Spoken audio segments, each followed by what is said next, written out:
Imagine a country where the daily hustle isn't just about getting to work or sorting bills, but surviving the plots that thicken faster than a Hollywood thriller. Welcome to the Democratic Republic of Congo, DRC, where the recent coup attempt could rival any blockbuster for twists and turns. This essay isn't just a recount, it's an exploration of intrigue, international drama, and the very real implications of what happens when a coup becomes the day's order in a nation struggling with stability.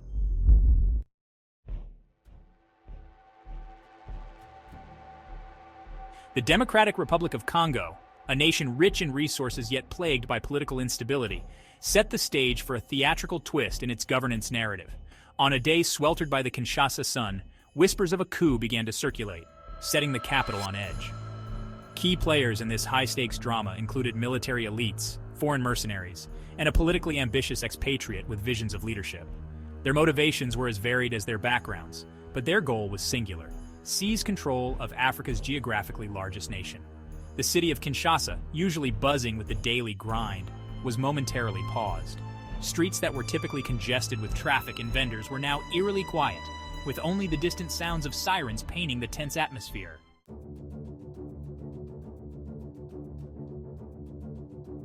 Details of the coup's planning phase read like a spy novel. Secret meetings, encrypted communications, and the involvement of international arms dealers were just the tip of the iceberg. The plotters, both local insurgents and foreign actors, had been laying the groundwork for months. The coup was set in motion in the early hours, with strategic positions around key governmental institutions swiftly overtaken. However, the response from the national military was faster and more ferocious than anticipated, leading to immediate confrontations.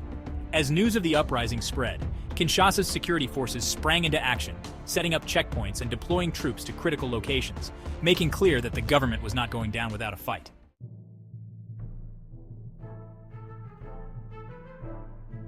The presidential palace, the heart of political power in the DRC, became the epicenter of the coup attempt. Here, gunfire was exchanged and chaos ensued. High-profile arrests were made, including the coup's charismatic leader, who was dramatically apprehended while broadcasting his call for revolution. Security measures were ramped up immediately, with elite guards securing the perimeter and helicopters patrolling the skies. The swift action was crucial in sending a message: this coup would not succeed. Those involved were quickly detained, their fates sealed by their audacity to challenge the state's authority. Among them was the supposed mastermind, whose final moments at the palace would become legendary in the annals of failed coups.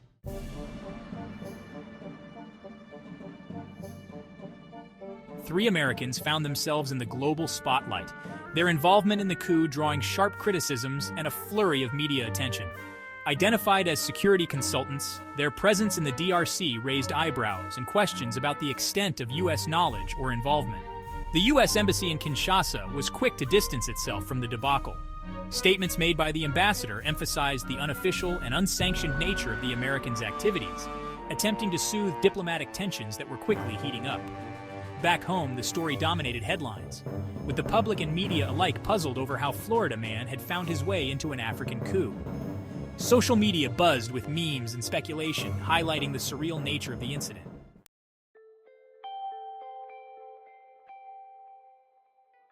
Aside from the Americans, the coup featured a diverse international cast: mercenaries from South Africa, advisors from Belgium, and strategists from the Middle East. Each played their part in this global drama. Their paths to the DRC were as varied as their motives, but each found themselves caught in a web of geopolitical intrigue. Their involvement shed light on the international networks that often underpin such political upheavals. Following the coup's failure, these foreign nationals faced deportation, their dreams of influence dashed by their inability to navigate the complex political landscape of the Congo. The consequences for these individuals were severe, serving as a stark reminder of the risks involved in international mercenary activities. Their stories, a blend of ambition and misjudgment, added layers to the already complex narrative of the coup.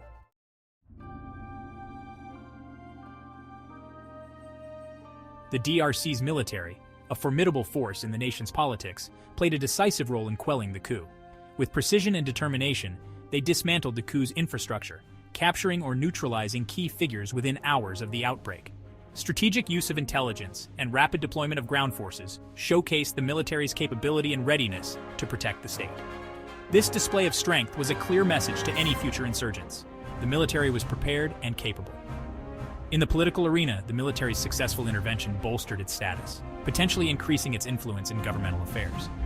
This dynamic hinted at an evolving power structure within the DRC, where military might often equates to political power.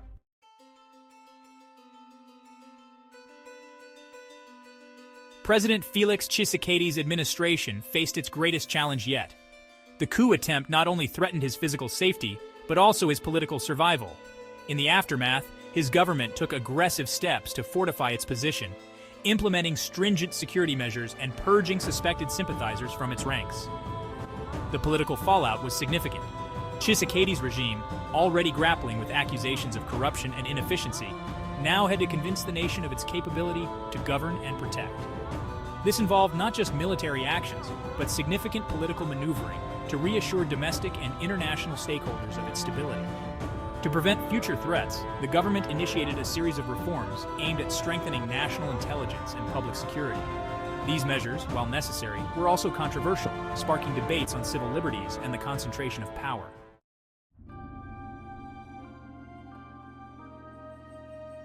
The coup had immediate repercussions for DRC's international relations, particularly with the United States.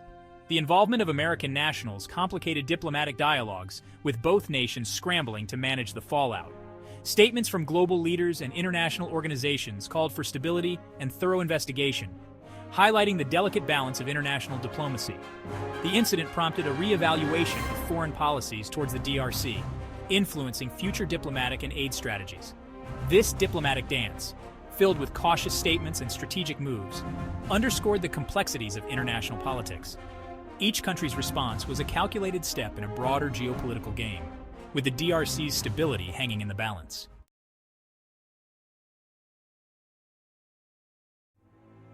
The coup was a media sensation, capturing the attention of both local and international news outlets. In the DRC, state-controlled media framed the event as a thwarted attack against democracy, while independent outlets questioned the government's narrative, highlighting the underlying political tensions. Internationally, the coup was portrayed through various lenses, some focusing on the sensational aspects, others analyzing the geopolitical implications. Social media platforms became battlegrounds for competing narratives, with misinformation mingling with genuine updates. The role of the media in shaping public perception was evident. The coverage not only informed but also influenced how the events were perceived globally, affecting everything from public opinion to diplomatic relations.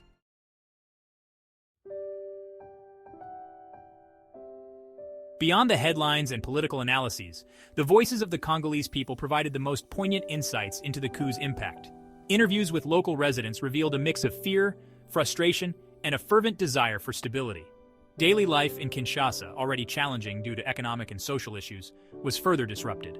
Markets closed, streets emptied, and families huddled at home, waiting for the storm to pass. The coup added another layer of hardship to their already precarious lives. Yet, amidst the uncertainty, there was also resilience.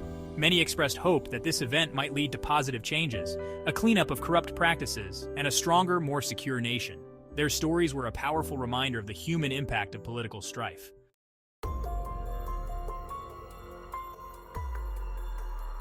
Following the coup, a complex web of legal proceedings began to unfold. Those arrested faced charges ranging from treason to terrorism, with legal battles expected to be lengthy and highly scrutinized. The application of both domestic and international law was under the spotlight. Questions about the rights of the detainees, the legality of foreign involvement, and the jurisdiction over international crimes came to the fore. These legal proceedings were not just about punishing the guilty, but also about setting precedents for how similar events would be handled in the future.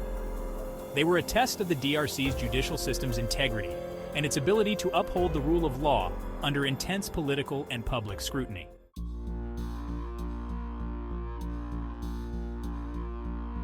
The immediate aftermath of the coup saw a tightening of security across the nation and a palpable shift in the political landscape. Short-term consequences included increased military presence on the streets and heightened surveillance. Long-term, the implications were even more significant. The coup attempt could potentially destabilize the region, affecting everything from economic investments to regional security. Political analysts predicted that the DRC's future might hold more such attempts if root causes like corruption and political exclusion were not addressed. The broader regional implications were also significant. Neighboring countries watched closely, aware that the ripple effects could extend beyond the DRC's borders.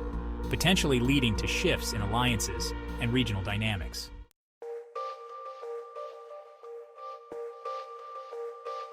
The nature of coups, often seen as a last resort by desperate factions within a country, prompts a deeper reflection on governance and power. This coup, like others before it, raised questions about legitimacy, the will of the people, and the role of international actors in national affairs. Historically, coups have been both condemned and celebrated, their success or failure often coloring public and scholarly interpretations.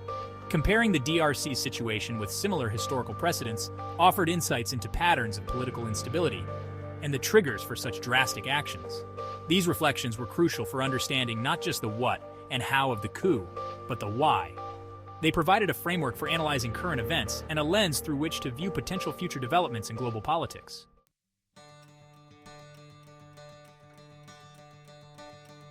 The failed coup in the Democratic Republic of Congo is more than just a footnote in a history book. It's a stark reminder of the fragility and complexity of modern states. It underscores the importance of stable, inclusive governance and the dangers of ignoring the simmering tensions that can lead to such explosive outcomes. As the DRC moves forward, the resilience of its people and institutions will be tested. The path ahead is fraught with challenges, but also opportunities for reform and renewal. For observers and participants alike, the events in the DRC offer valuable lessons in the dynamics of power, the importance of vigilance, and the perpetual quest for a more just and stable world order.